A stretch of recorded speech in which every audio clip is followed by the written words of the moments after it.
الحمد لله رب العالمين والصلاة والسلام على سيد المرسلين وعلى آله وصحبه أجمعين رب اشرح لي صدري ويسر لي أمري واحلل عقدة من لساني يفقه قولي سبحانك لا علم لنا إلا ما علمتنا إنك أنت العليم الحكيم. السلام عليكم ورحمة الله وبركاته. Hope everyone is well. جزاكم الله خيرا for joining our 7th lesson of our Sirah course. May Allah subhanahu wa ta'ala allow us and allow me to deliver this lesson to the best of my ability. Ameen ya Rabbal Alameen. Now, before we move on to today's lesson, just some quick questions from our previous lesson, just to recap and jog our memories, inshallah. So, if participants, if you could, brothers and sisters, you could answer, please, that why did the Prophet our Prophet not go to Syria with Abu Talib? Why was he stopped from going to Syria with his uncle Abu Talib?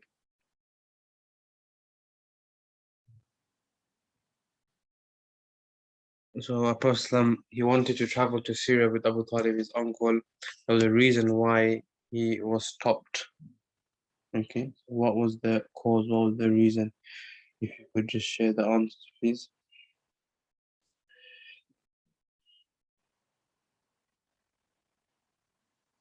When he was around 12 years old, traveling in the summer, as they would go to Syria in the summer and Yemen in the winter. He wanted to accompany his uncle.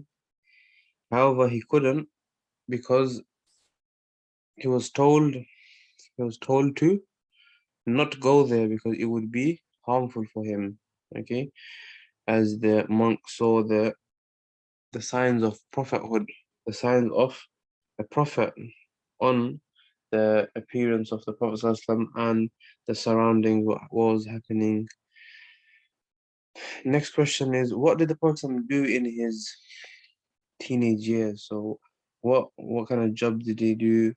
Okay, what kind of activities did he indulge in? If you could answer, please. What would the person do? What kind of activities would he indulge in? What sort of training did Allah subhanahu wa ta'ala provide him with? Okay, life training that would benefit him and that would help him in his life as a prophet. If you could answer that, please.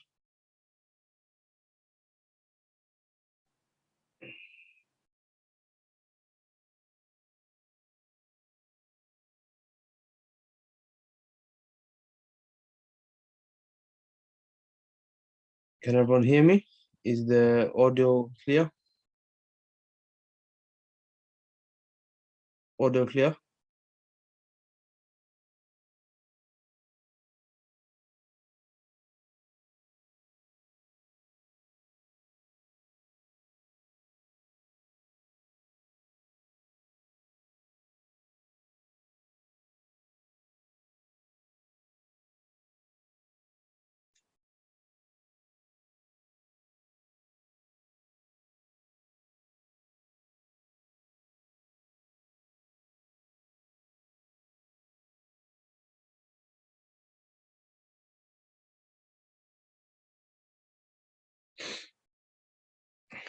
That's fine. In his teenage years, he was given some training. He was a shepherd. That's the job he had, to give him the training to look after sheep.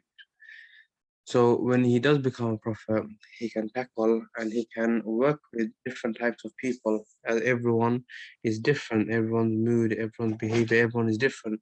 Likewise, the sheep are the same. Also, he had some military training as well, where he would help his uncles in battles. Okay, even though he wouldn't participate in these battles, he would help his uncles by picking up arrows. Okay, by giving them the arrows. Can anyone tell me what were the names of his children and how many children did he have with his first wife Khadija radiallahu anha? With Khadija radiallahu anha, his first marriage, how many children did he have? And if you could name the children's names, please. Also, which one from his children with Khadija radiallahu anha, which only one of his children outlived him. The rest of them, they passed away whilst he was alive. Only one of them outlived him by 6 months. If you could just mention the names, please. Just doing a quick recap of last lesson so we can smoothly move on to this lesson. MashaAllah, Qasim, Fatima, Ruqayya, Kulthum, Zainab, Abdullah, not Ismail, yeah? Abdullah was his other son, mashallah. And Fatima radiallahu anha did outlive him. And he had 11 wives, okay? Whilst he was married to Khadija, the only wife he was married to at that time was Khadija radiallahu anha. Yes? Okay. That moves us to our lesson, inshallah. The first slide is Zayd bin Haritha. Now we spoke about the immediate family of our Prophet sallallahu alaihi wasallam. Okay, those that were living in his house, his wife at that time, Khadija radiallahu anha, and his children, the 6 children we mentioned. Now, who else made his household? Okay, there was a boy named Zayd bin Haritha. Now, Zayd bin Haritha, his father's name was Haritha, and his mother's name was Su'ada. So Zayd, what happened was, this boy was on a journey with his family once. Yes? He was on a journey with his family once, and some highway robbers, they stole Zayd. They stole Zayd from his caravan and they sold him off. So whilst on his journey with his family, on the highway, there were some robbers that came and they stole Zayd and they sold him off. And he was sold from one market to another market, and that kept going on and on until he reached the markets of Mecca. Now, there happened to be a man called Hakim bin Hizam. He was the nephew of Khadija radiallahu anha, and he happened to be at the market when Zayd was being sold and was being put up. And Hakim bin Hizam, he bought Zayd, not knowing who Zayd is. He bought him and he gave him to Khadija radiallahu anha, who was his auntie, as a gift. Yeah. And when Khadija radiallahu anha, when she married the Prophet, she gave Zayd to Muhammad, our Prophet, as a gift. Yes. So now Zayd bin Haritha, he is the slave of our beloved Prophet Muhammad. Now his father, his family, yes, his father Haritha, they looked for Zayd for many, many years. And they couldn't find him. So they lost hope. Remember, Zayd went from one market to another market. He was sold on and on and on until he reached all the way to Mecca. Now, one day, after many years, when Zayd has grown up already now, once in the market, he saw his family, he saw some of his tribe members, yeah, in the markets of Mecca. So he was shocked. So he approached them and he told them, look, go and tell my father I'm fine. Okay, I'm living in Mecca now. I'm living with a very good man. His name is Muhammad. Now, what they done was they went and told his father. The tribe people, they went and told his father, and his father Haritha, as soon as he found out, he traveled to Mecca with his brother. So Zayd's father and Zayd's uncle, they traveled to Mecca to get Zayd back. And they asked the people of Mecca about Muhammad, the man who's looking after the son. And everyone said that Muhammad is a good man, okay? He's known as the truthful, the honest, okay? His akhlaq, his adab, his conduct, his manners, everything is perfect. He's such a good man. He won't ever mistreat your son. He won't do anything wrong. So go to him, and if he has to give your son, he will give your son. So when Zayd's father came to Muhammad, he asked Muhammad that how much to get my son back? I know you bought him as a slave. I know you have him as a slave. How much? And the Prophet said, there is no price to Zayd. If Zayd wants to go to you, he can go for free. If he wants to go back with you, he can go for free. However, if he wants to stay with me, then please do let him stay. So when they asked Zayd, what do you want to do? Zayd said, I want to stay. So it's amazing, right? That the Prophet, he gave Zayd the free choice to go back with his father, but he refused to go back. After that, he was freed. The Prophet freed him and classed Zayd as his own son. Yes, he classed Zayd as his own son. And It's amazing. Like this shows that the Prophet's relationship with his slaves must have been so good that they decided to stay with the master rather than going back with the family and the father. Imagine that. In a verse in Surah Ahzab, verse number 5, Allah says, "Let your adopted children keep their family names." That is more just in the sight of Allah. That is more beloved in the sight of Allah. That the Prophet never changed his name. Yes, even though he kind of like fostered Zayd, he never changed Zayd's name. Zayd's name was still Zayd, son of Haritha. So when we do foster children, we shouldn't change the name. We shouldn't change the name, and we shouldn't cut the lineage off. If the boy you fostered, his name was Ahmed bin Abdullah, let him keep that name. We shouldn't, just because our name is Hamid, we shouldn't say Ahmed bin Hamid. No, we can't cut the lineage off. So adopting, it cuts the lineage off. So adoption is not good. Fostering is good. Fostering is when you let the child, the boy or the girl you adopt, you foster, you let them keep their family name. That is more beloved in the sight of Allah. Moving on to our next slide, that we just mentioned adoption and fostering in Islam. That fostering is allowed in Islam. Adoption is not. Adoption is the one where you cut the lineage of the child's biological parents. You cut his family lineage off. You change his name. And like we mentioned, that normally slaves, they don't like staying with the master because the master gives them lots of work. Yes, early in the morning, all the way till the evening. They don't really get paid, right? Slaves don't really get paid. They just get food on the plate. They just get clothes to wear to keep them warm. They just get a bed to sleep on. In exchange of that, they give everything for the master. Now imagine that must have been hard work. Look at the Prophet and look at his relationship with slaves. I know um, slaves don't obviously, it's not something still in that takes place in our slavery doesn't take place in this world anymore and in Islam anymore. This was back in the time, but the Prophet's relationship with his slave Zayd was so close, and they were so close that Zayd, he preferred to stay with the Prophet rather than to go back with his real father Haritha. And Zayd was the first slave to accept Islam. From amongst those who accepted Islam first, Khadija radiallahu anha was the first person. Okay, Ali was the first child. Zayd was the first slave to accept Islam. Khadija was the first woman. Abu Bakr was the first man. Zayd was the first slave to accept Islam. So he's amongst the first handful of Muslims. He married Ayman, and he had his son, as you know, the famous Usama bin Zayd. I'm not going to go into detail why Usama bin Zayd, what he did in life and everything. But remember, this young man, Usama bin Zayd, he was the son of Zayd bin Haritha. Zayd was also the leader of many battles. Okay, many battles that took place in Islam, Zayd was the commander, the leader. And amazingly, that Zayd is the only companion of the Prophet ﷺ mentioned by name in the Quran. The only Sahabi, yes, the only Sahabi mentioned by name explicitly with their name is Zayd bin Haritha.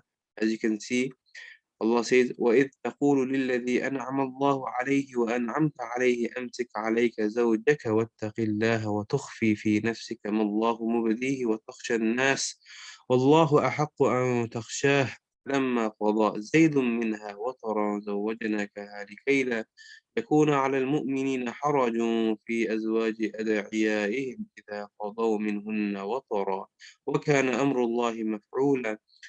That Allah speaks about Zayd in this verse and he uses his name Zayd. Even Abu Bakr radiallahu anhu is not mentioned by name in the Quran, though he is mentioned by pronoun. Okay, many other companions might have been named by pronoun, okay, by his or her or referring to them. But Zayd is the only one where his name has been explicitly mentioned in the Quran. Amazing. So he was like a foster son of our Prophet sallallahu alaihi wasallam, Zayd bin Haritha. Any questions on him before we move on to our next slide? Now we move on to Ali ibn Abi Talib. So Ali radiallahu anh, he was the cousin brother of our beloved Prophet sallallahu alaihi wasallam. He was the son of Abu Talib. Now Abu Talib, like I mentioned before, he wasn't well off. He was poor.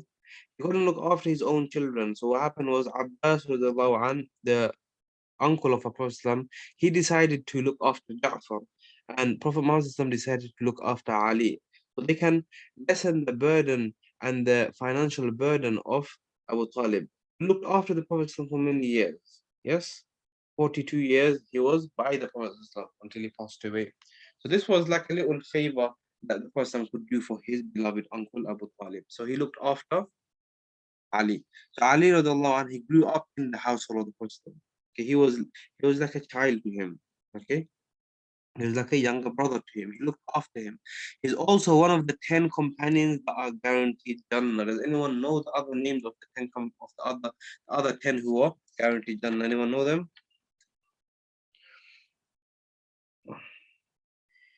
So many people, many Sahaba have been guaranteed Jannah, but in one sitting, the Prophet once said 10 names that they have been guaranteed Jannah. He said 10 names in one go. Does anyone know the names of any of the 10 that have been guaranteed Jannah? They've been given the glad tidings. They've been given the glad tidings of Jannah on this earth. It's amazing, right? Whilst living on this earth, they've been given the good news that you will enter Jannah. For you, Jannah is written. Imagine that. MashaAllah, Abu Bakr, Umar, Uthman, yes. So the four Khalifas, the four caliphs are guaranteed Jannah, yeah? So Abu Bakr radiallahu an, Umar, Uthman, and Ali, these four are guaranteed Jannah automatically, yeah? They're the four caliphs. There are six more Sahaba who are guaranteed Jannah. I'm going to say the names, so inshallah, do write them down. One of them is called Zubair ibn Awam, yes? Zubair ibn Awam, Abdurrahman ibn Auf, so Zubair ibn Awam, Abdurrahman ibn Auf, Sa'id bin Abi Waqas,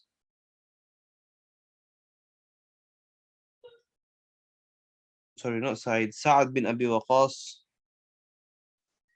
Sa'id bin Zayd, Talha bin Ubaidillah, and Abu Ubaidah bin Jarrah. Altogether, 10 of them were given the glad tidings of Jannah together in one sitting. Many other companions were given glad tidings of Jannah. Okay, like Bilal radiallahu anhu. But in here, these 10, they're known as the Ashra Mubashara, the 10 that were given glad tidings of Jannah. Now, one of them was Ali radiallahu anh, the person, the great giant we're speaking about right now. He was one of the 10 guaranteed Jannah, and he's also the last Khalifa, the fourth Caliph. He was given the title Lion of Allah. Okay, the Lion of Allah, the Asadullah. He was given the title Lion of Allah because of his bravery, his courage. When the Prophet was angry, he was the only one who had the guts to go speak to him. This title was also given to Hamza radiallahu anh as well, the uncle of the Prophet. He was Asadullah as well. But Ali radiallahu anh was also given this title. Ali radiallahu anh was given another title, which was Abu Turab, the father of, you can say, dust. The reason why he was given this title was once the Prophet went to his daughter. So he was married to the Prophet's daughter Fatima. You know, the one that outlived the daughter that outlived the Prophet. Ali was married to her.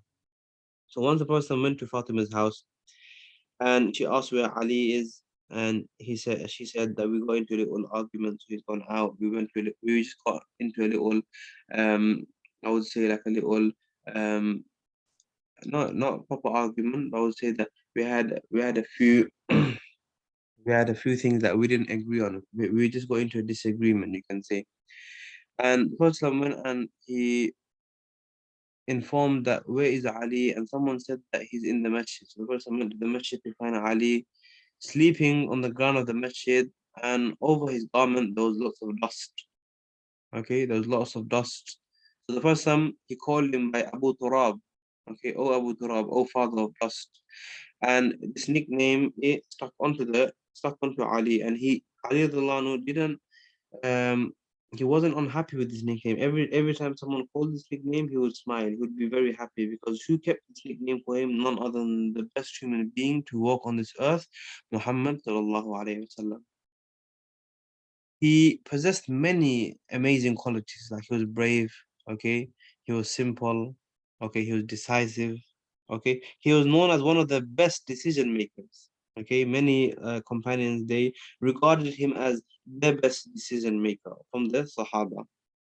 He was an expert in inheritance. When someone passed away, what to do with their wealth, what to do with their remaining assets, with their money. He was an expert. He could divide it according to the way Allah has instructed us to divide our inheritance. Okay, to the stipulated heirs and the inheritors that receive the wealth. He was a master in that. Also, his knowledge of the Quran was amazing as well. So he was a man of many qualities. Okay? This great man had many, many qualities. He was the first cousin of Prophet Islam, like I mentioned. He was the son of Abu Talib. He was the youngest person to accept Islam as well. He was the youngest person to accept Islam, the first young person to accept Islam. The name of his sword was ذوالفقار, which was given to him by our Prophet Islam in the Battle of Uhud, and it was presented by Angel Jibreel after an order from Allah. So if you can see the picture on the screen, his sword was different. His sword had 2 points. So his sword had a gap in between, and there were 2 points. And with this sword, he won many battles. I'm not sure if it exists now. I do remember seeing a picture of it being in a museum or something. I'm not exactly sure, but I will try to, inshallah, look for it. Okay, so Dhul-Fiqar was one of was the sword of Ali radiallahu anhu. And the person after giving the sword said, "There is no hero like Ali." Yes, the person said, "There is no hero like Ali," or there is no youngster like Ali, and there is no sword like Dhul-Fiqar. So he was the caliph. He was the fourth caliph, okay, of Islam. He ruled for about 5 years. He was the father of Hassan radiallahu anhu and Hussein radiallahu anhu, who are the masters of youngsters in Jannah. Okay, who were the grandsons of Prophet Islam. He was martyred and he is buried in Kufa in Iraq. So in the Battle of Badr, before the Battle of Badr started, we are going to learn about that inshallah in our next module. Before the Battle of Badr started, they had to have 1v1 battles, 3 1v1s. And Ali radiallahu anhu, he had to fight Walid bin Uqba, and he defeated Walid bin Uqba with the sword. So this sword was special, was known, okay, was one of the amazing things of Ali radiallahu anhu. And it was known as the name of the sword was Al-Fiqar.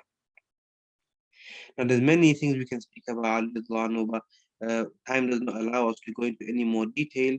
But inshallah, after the seerah course, we do plan to do a course on the 4 caliphs, speaking about Abu Bakr radiallahu anhu, Umar, Uthman, and Ali. And if after we finish that, everyone does want to carry on, we can speak about the remaining 6 that were guaranteed Jannah.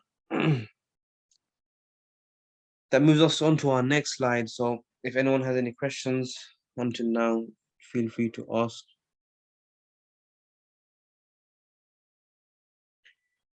If you have any questions, feel free to ask, inshallah.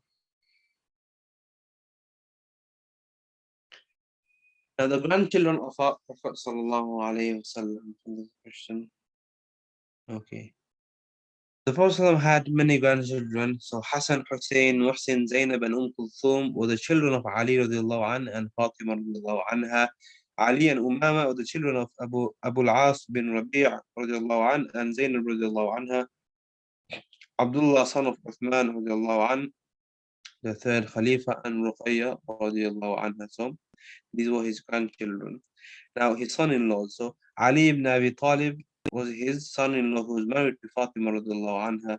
Abu al-As bin Rabi' was married to Zainab radiallahu anha. Uthman bin Affan was married to Ruqayya radiallahu anha. Then Kulthum after Ruqayya passed away. Okay, like I did mention earlier, in Islam, a man can have up to 4 wives. Okay, the 4 wives he has, no two of them can be sisters, can be blood sisters. Okay, so a man can't marry 21 women. Okay, from the 21 women, you can't combine 2 sisters. A man can't get married to 2 sisters. After one sister passes away, he can marry the next sister. Just like Uthman bin Affan. After Ruqayya radiallahu anha passed away, he was married to Kulthum. After Kulthum passed away, the Prophet said, if I had a third daughter, I would have given to Uthman radiallahu anha. That's why he was given this title as ذُو-النُّورَيْنِ, the possessor of true lights, because he married two of the beloved daughters of our beloved Prophet Muhammad sallallahu alaihi wasallam. Ruqayya was married to Utbah, and Kulthum was married to Utbah before Prophethood. They were the sons of Abu Lahab. After Abu Lahab found out the Prophet has started preaching a new religion, okay, he's become a prophet and he's preaching Islam. Abu Lahab told his sons Utbah and Utayba to leave, told his daughters to leave. He told his sons to leave the daughters of our beloved Prophet. If you want to learn about this story more, then you can visit and you can watch one of our tafsir videos, which is Surah Lahab. If you watch the tafsir of Surah Lahab in our playlist, in our videos, inshallah, you can get a better understanding of exactly what happened and how Allah destroyed and how Allah humiliated Abu Lahab and his son who disrespected our Prophet sallallahu alaihi wasallam. Time doesn't allow us, so we won't go into everything in detail. Okay. The Prophet's life is very, very lengthy. There's so much to cover in his life. Okay, a course of we're only covering say 16 weeks. Okay, 16 hours. It will be very highly unlikely to cover everything of his life. Okay, it will take us years and years. There's so much he's done. We just want to just touch upon the main topic, the main events that happened in his life. Any questions up until now? If you have any questions, do feel free to ask, inshallah. Anything you want me to repeat, you can ask me, inshallah, I'll repeat it. If you want me to repeat anything, I can repeat, inshallah. Because we want to take everyone on this journey with us. We want everyone to understand everything, inshallah. Anything that you struggle to understand, any slides that you didn't understand, you feel free to ask, inshallah. Don't be shy. Feel free to ask. No questions? Okay, let's move on, inshallah. Now, rebuilding of the Kaaba, this happened when the Prophet was about 35 years old. So now alhamdulillah, we've reached the age of 35. The Prophet is 35 years old right now. He was married to Khadija at the age of 25, about 10 years later. The Prophet is 35 years old, and the Kaaba, the structure of the Kaaba has weakened. It's gone weak, okay? Now, there are many causes for this. Some say there was a flood, okay? Some say there was a fire. And the structure of the Kaaba was weak. And many times in the past, okay, the Kaaba was rebuilt, was reconstructed, the structure was made strong. Okay, but in the Prophet's life, this was the first time it happened. And now the people, they were scared. They wanted to fix the Kaaba, but they were scared to touch the Kaaba.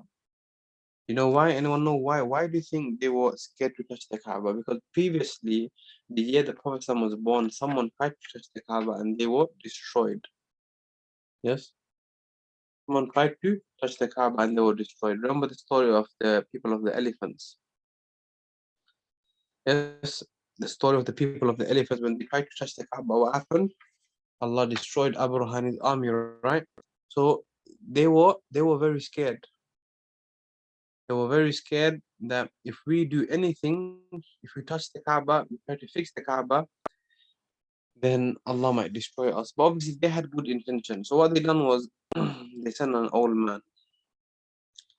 Sent an old man to go and move a stone from the Kaaba, and overnight they wanted to see if anything happens to that man. The next morning, nothing had happened to that man. Okay, so they knew that is okay. So they started the construction of the Kaaba. Many tribes got together to build the Kaaba. Everyone gave the input, everyone had different tasks. Together, they all built the Kaaba. Now, the Kaaba we see today, yes, is slightly smaller than the Kaaba Ibrahim alayhi salam and his son Ismail built.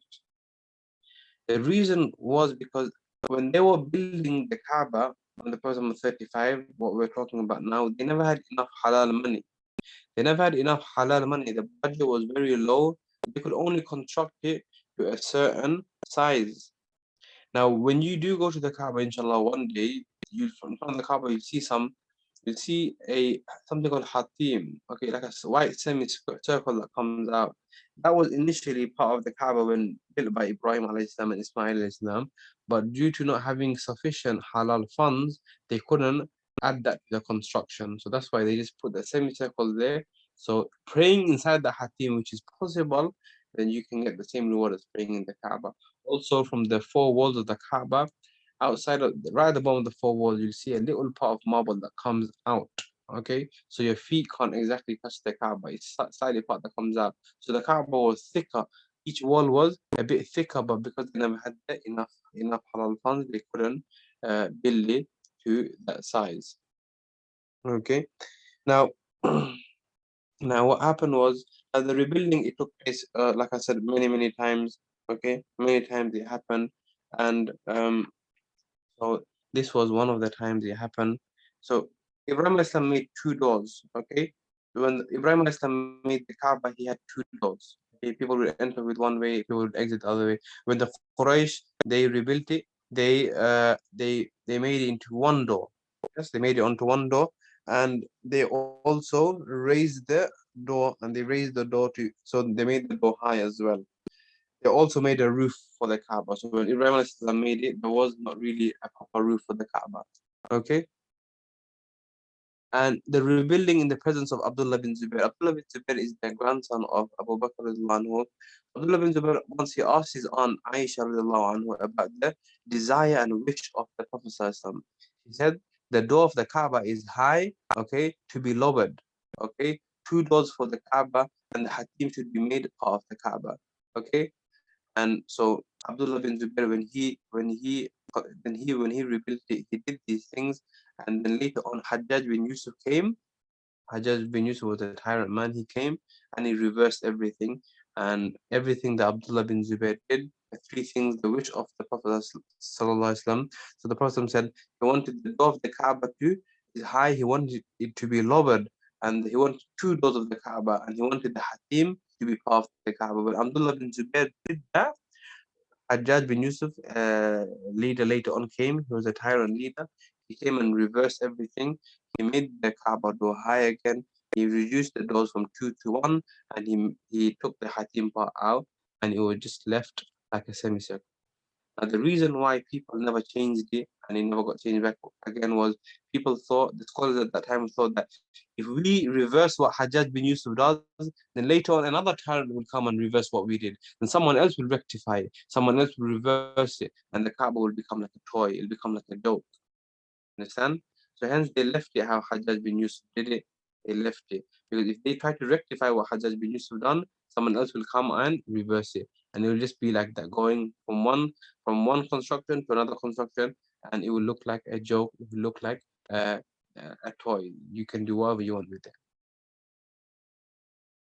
Any questions so far until here? Everything you understood?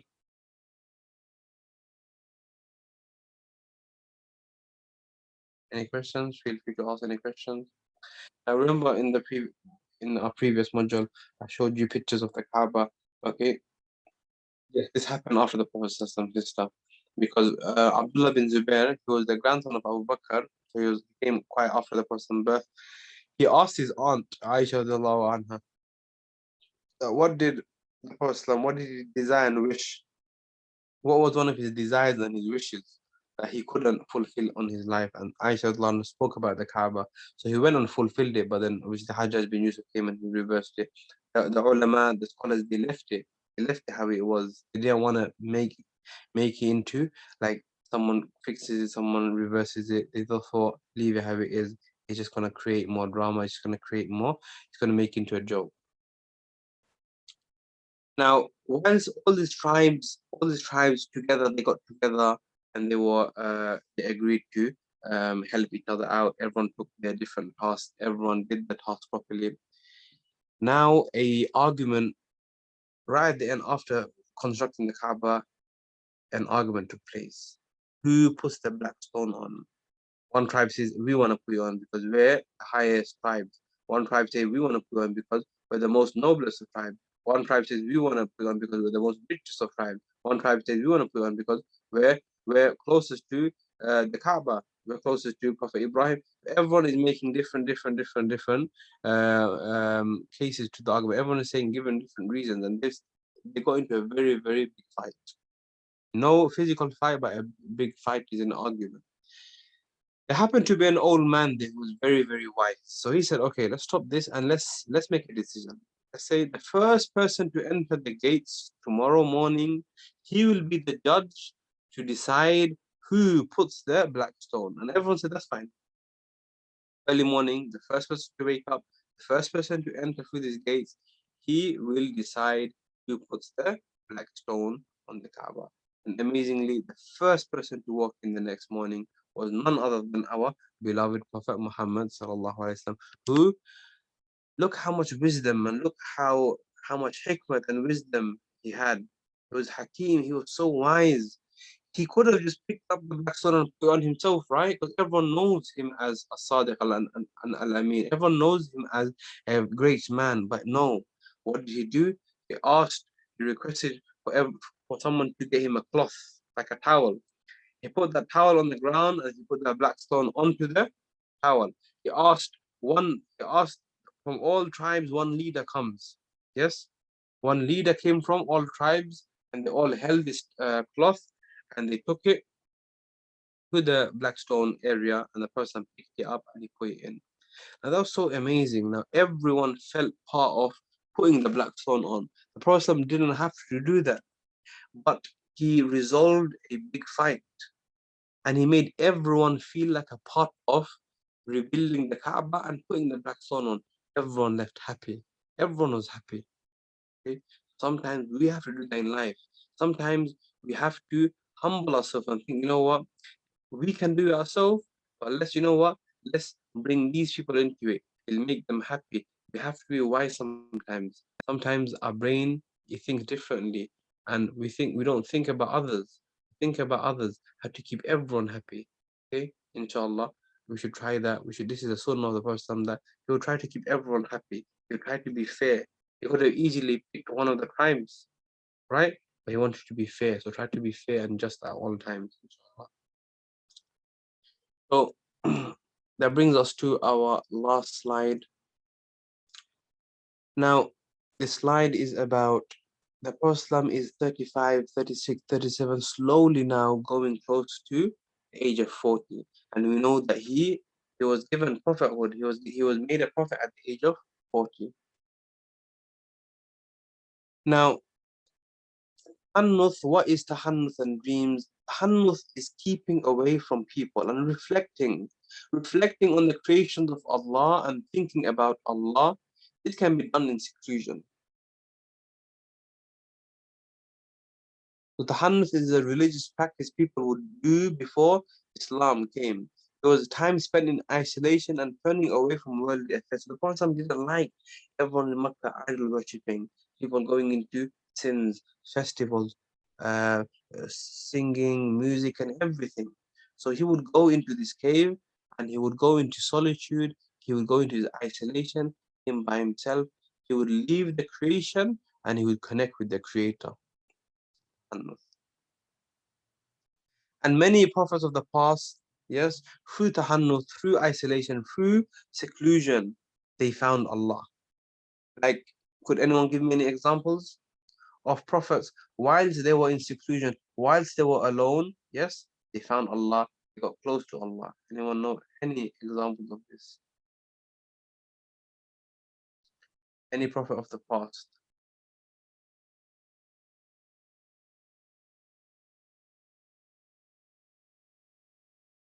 Any prophet of the past that through seclusion they found Allah? Anyone? Any prophet of the past that through isolation and seclusion, whilst alone somewhere, they got close to Allah. Many examples, for example, you know how we mentioned Prophet Ibrahim, he was thrown into the fire. He was alone in the fire, right? Alone in the fire, and that's how he got close to Allah. He said these 7 days were his best days. Like sister mentioned, Yunus alayhi salam, he was alone in the whale's stomach for 40 days through seclusion. He got close to Allah. Prophet Muhammad Islam, like that he was given first revelation. Prophet Yusuf Islam, okay? He was cleared of all accusations and appointed the minister of Egypt. He was also thrown into the well, right, in seclusion. He was by himself. The people of the cave, the 7 youngsters that went into the cave, they were in isolation, they were in seclusion. through that they got close to Allah. Maryam alayhi salam, there's many examples like that. Sometimes we need to do that. Like we give our body like a detox. We clean our body, okay? We go to the gym, okay? Or for 1-2 days, there's something called like a water fast where people don't eat food, they just drink water. Or people go on a fruit cleanse where they just have fruits and they don't have no solid or cooked food. We need to do that to our soul as well. Sometimes we need to cut off everything, put our phone away, put our laptops away. Okay, just for one day, let's not speak too much. Let's not speak too much. Let's just go into our room or let's go into the masjid. Let's focus on our religion. Let's connect with the Creator. Let's build our connection with Allah rather than building a connection with the creation, rather than building a connection with other things in life, worldly matters. Let's build our connection with Allah. With that, through these seclusions here and there, inshallah, that will bring our iman to a very high level. We'll try that, inshallah, as much as we can. Even if it means even a few hours in the evening, or a few hours in the morning, or 10 minutes in the morning, 10 minutes in the evening, just contemplating about what you did today. So tonight when you go to sleep, think about, what did I do good today? In your bed, no one can see you. Okay, you're thinking, what did I do good today? The good actions you've done, make dua to Allah. Oh Allah, give me the ability to carry out these good actions throughout my entire life. The bad actions, the shortcomings we've had, ask Allah for forgiveness and say, oh Allah, help me stay away. Help me stay away from these sins. Oh Allah, make it easy for me, and inshallah I don't commit these sins again. This is called muhasabah. We do accountability of everything we've done throughout the day. Like that, we're going to grow as a person. We're going to become a better Muslim. We're going to become a better member of this community, of the Muslim community and the society. So through solitude, many prophets, they found Allah. So build your connection with Allah, subhanahu wa ta'ala, somewhere free from distraction. The Prophet ﷺ said, there are 7 whom Allah will shade in his shade on the day when there is no shade except his shade. So on the day of judgment, we know that the sun, on this day, right now, the sun is million miles away from our head, right? Sometimes we get so hot. We go to a hot country and we're like burning, okay? We're drowning in our own sweat, okay? It's happened sometimes.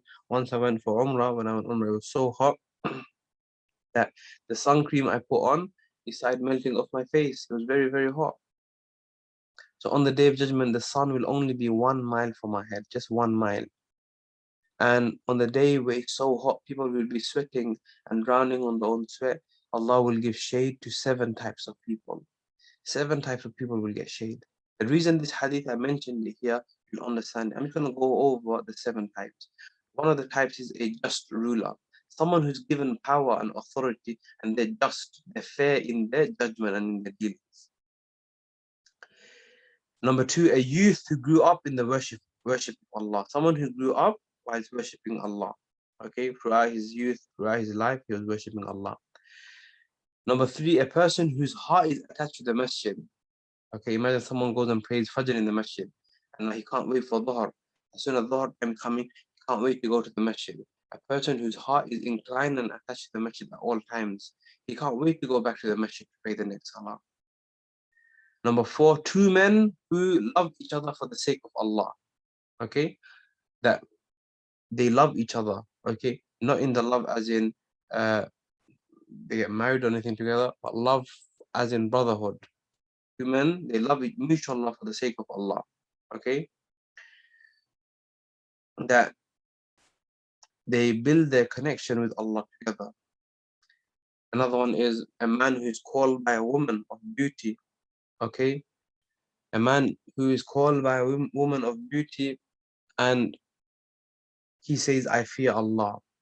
And we know this world is full of temptations, and sometimes women are one of the uh, uh, easiest way a man can fall into sin. Obviously, not married. We're talking about when a man is not married, and a woman comes up to him, okay, and if he says no, I can't do anything, I fear Allah. Such men like that, Allah will give them a place under the shade. man who gives in charity, or I know in all these examples I can keep saying man, but it's a man and woman, okay?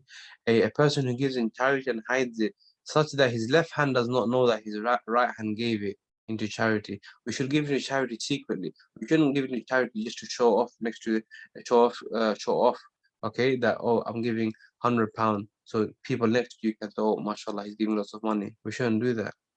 We should give in such a way that when we give with our right hand, our left hand doesn't even know. Another one is the reason why we mentioned it here is a man who remembered Allah in private, and so his eyes shed tears. In our private life, that's when a lot of people do sins. People don't do sins publicly. You don't see people outside doing wrong things much, okay? Because they're scared people might see them, yeah? In the private life, when you're alone in your room, what are you getting up to? What are you doing? Are you doing halal things or are you doing haram things? Are you getting up to good or are you getting back to bad? You're in a room by yourself. No one can see you. Yeah? Allah can see you, but there's no other human beings in that room. I know it'd be very difficult for you to do sins outside publicly because you don't want to get ashamed, okay, by people. But in your private life, how are you living that private life? A person who remembers Allah in his private life and he keeps shedding tears, okay, such a person will also be given the shade on the day of judgment. Now we should fear Allah, okay, wherever we are, whether in public or private, wherever we are, we should fear Allah because Allah is always watching, okay? Allah is Al-Basir, the all-seeing, He sees everything. Allah is Al-Alim, the all-knowing, He knows everything. As-Sami', the all-hearing, He knows everything. We can be in our room in the darkness of night doing wrong things, Allah will know. We can be outside in the daylight, Allah will still know. Wherever we are, private life or public life, Allah will know. Now, we need to strengthen our connection with Allah. You need to strengthen your connection with Allah in your time alone. But you do lots of recitation. That's when shaitan attacks, when you are alone. Remember I mentioned when there's a sheep alone, it's easy for the fox and wolf to eat the sheep up. When there's lots of sheep together, hard for the wolf. Likewise, when you're alone, you have nothing to do, it's easy for shaitan to suck you up. When you're together, okay, with other brothers and sisters, okay, you're in a community, you're speaking about Islam, you're in classes, you're going to the masjid, you're going to work, it's hard for shaitan to influence you. Now the Prophet would go to cave Hira on the top of Mount Nur, and he would reflect and ponder over the creations of Allah. And he would do that frequently. Whilst after the age of 37, 38, he would do that. He would go there often, spend a portion of his day there. And on his way there, trees, rocks, and stones, they would greet him. They would say, Assalamu alaikum, peace be upon you. So these were like signs leading up to his prophethood. Okay? These were signs leading up to his prophethood. So for example, he found a mountain not too far from Mecca. This mountain, Mount Nur, Jabal al-Nur, it wasn't too far from Mecca, so you can go still see this mountain now, okay? We climbed, when I went to Umrah, we climbed this mountain, we saw 𝕂𝕐𝕣𝕚 Hira, we saw the cave. So the cave is a small cave, small mouth, okay? A small cave on the top of the mountain. And from the cave, he could see the Kaaba. So it wasn't too far from Mecca. And when Ramadan entered, he would spend few days there, okay? And whenever he needed food, he would take enough food with him. And when he would go short on food, his wife Khadija radiallahu anha, she would also bring him some food. So this was Allah preparing him for prophethood. Now closer to prophethood, he started to have dreams. He would have a dream at night, and the next morning that dream would come true. So he would have a dream at night, and in the morning or in the next day, the dream would come true. So all of these were just some signs and some things that were leading up to the big day when he is encountered by Jibreel alayhi salam and he's given a portion of the Quran. We will leave that for our next lesson, where we learn how the Prophet received revelation. Okay, what was the first revelation and everything about that in our next lesson. So, any questions on this slide? A quick summary of our lesson, inshallah. You can ask questions. Feel free to ask questions. So we started off with Zayd bin Haritha. The reason we spoke about Zayd bin Haritha and Ali radiallahu anhu is because previous lesson we ended off with the children of the Prophet ﷺ, those that were living in his house. So we thought let's also speak about the outer family, other members that were in his house. So one of them was Zayd bin Haritha. We spoke how he was a boy who was stolen from his family caravan, and he was sold from market to market until he ended up in the markets of Mecca. Khadija radiallahu anha's nephew Hakim bin Hizam, he purchased him and he gave him to Khadija radiallahu anha, who gave him to Prophet ﷺ. And later on, many years went by, his family couldn't find him, and somehow the family found him. They came. First, he told Zayd, look, you can go with your family, you can go with your father for free. They don't have to pay me a single penny. But Zayd, he preferred to stay. Okay, it's amazing how he preferred to stay with his master. The first time he fostered Zayd, and he freed Zayd. Okay, and Zayd became very beloved to him. Zayd was married to Ayman. His son is known as Usama bin Zayd. He's the only Sahabi mentioned in the Quran explicitly by name. Like we mentioned, he was the leader of many battles. We spoke about Ali ibn Abi Talib. He grew up in the household of the Prophet ﷺ, just to take off the financial burden of Abu Talib. He was one of the 10 guaranteed Jannah. He's one of the 4 caliphs as well. He was given the name Lion of Allah due to his bravery, his courage and everything. And he was given the title Abu Turab, like I mentioned, when the person found him lying in the masjid after having a little dispute and a little disagreement with his wife Fatima. There was some dust over his garments. The person called him Abu Turab. We mentioned how he was very decisive. He was an expert in inheritance. He was knowledgeable in the Quran.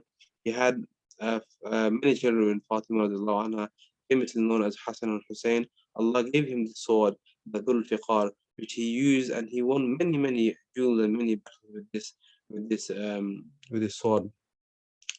And the Prophet was very close to Ali, okay, because Ali grew up in his house. He was very close to Ali. Ali ruled for 5 years as a caliph. We spoke about the grandchildren and the son-in-laws of the Prophet ﷺ, moving on to the rebuilding of the Kaaba when the Prophet was 35 years old, and how they never had enough halal funds, so they had to build it to as big as they could. So right now, the Kaaba we see today is not the same size as the Kaaba built by Ibrahim and Ismail alayhi salatu wassalam. Then we spoke about how Abdullah ibn Zubair, the grandson of Abu Bakr, how he wanted to fulfill the wishes of the Prophet and he done the 3 things. Okay, he lowered the door of the Kaaba. He made 2 doors, and he made Hatim into the part of the Kaaba. Then Hajjaj bin Yusuf came and he reversed what Abdullah bin Zubair did. The people at that time, the scholars said, we're not going to reverse what Hajjaj bin Yusuf done, was because it's going to make a mockery and a joke of the Kaaba. Moving on to they had a fight regarding the blackstone, who would put it on, until a wise old man said, the first person to walk in the morning, he will put the stone on. And that happened to be none other than the Prophet ﷺ. And he, with his wisdom, he got everyone involved in, and they all put on the blackstone together. Then we spoke about tahannut, seclusion, the Prophet ﷺ, okay, and many other prophets of the past, through seclusion, they got close to Allah. Okay, through isolation and seclusion, they got close to Allah. So that's what we should do. We should take some time out where we cut off everything. We put our phone away. We tell our family, look, these 20, 30 minutes, I don't want anyone disturbing me. I'm going to go into this room. I don't want anyone calling me, anyone knocking on the door. I just want to connect myself, and I want to build my relationship with Allah. Okay, I want to do my dhikr. You can say Subhanallah, Alhamdulillah, Allahu Akbar. Remember Allah. Because Allah says, فَاذْكُرُونِي أَذْكُرْكُمْ. If you remember me, I will remember you. If you remember Allah, Allah will remember you. And it's amazing that the hadith, I'm not going to say the full hadith, but Allah says that if you come towards Allah, okay, by a handspan, Allah will come towards you, by an arm's length. If you walk towards Allah, Allah will run towards you. So Allah is how you are towards Allah. Okay, if you remember Allah in a small gathering, Allah will also remember you in a gathering. of angels. So remember Allah and Allah will remember you. Don't only remember Allah at times of adversity when you're having a hard time. Oh Allah, I have a test tomorrow. Oh Allah, I'm in the middle of a very difficult task. Oh Allah, my car just broke down. I had an accident. Oh Allah, I need your help. No, remember Allah at all times, in public, in private, in adversity, in prosperity, at times of happiness, at times of hardship. Remember Allah all the time. Some people just remember Allah at times of hard times, and as soon as Allah fulfills what they want and they're living a happy life, they forget Allah. They stop praying. Remember Allah as much as you can throughout our life. Hence why Salah is throughout the day, so we can remember Allah from morning till evening. Hence why all 5 Salah are spread out. From Fajr till Isha is spread out throughout the day. So we spoke about all these actions that were leading to the Prophet ﷺ becoming a prophet. That's the end of our lesson today. If anyone has any questions, feel free to ask. Don't be shy, inshallah. If you have any questions, feel free to ask.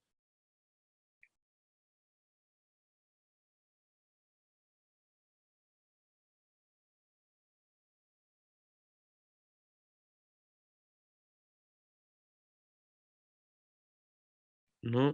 Okay, then inshallah. Jazakallah khairan for joining. Hope it was beneficial. Hope you all learned something. Allah subhanahu wa ta'ala accept our efforts. Ameen ya Rabbal Alameen. And I'll see you tomorrow next week, inshallah. Assalamu alaikum wa rahmatullahi wa barakatuh.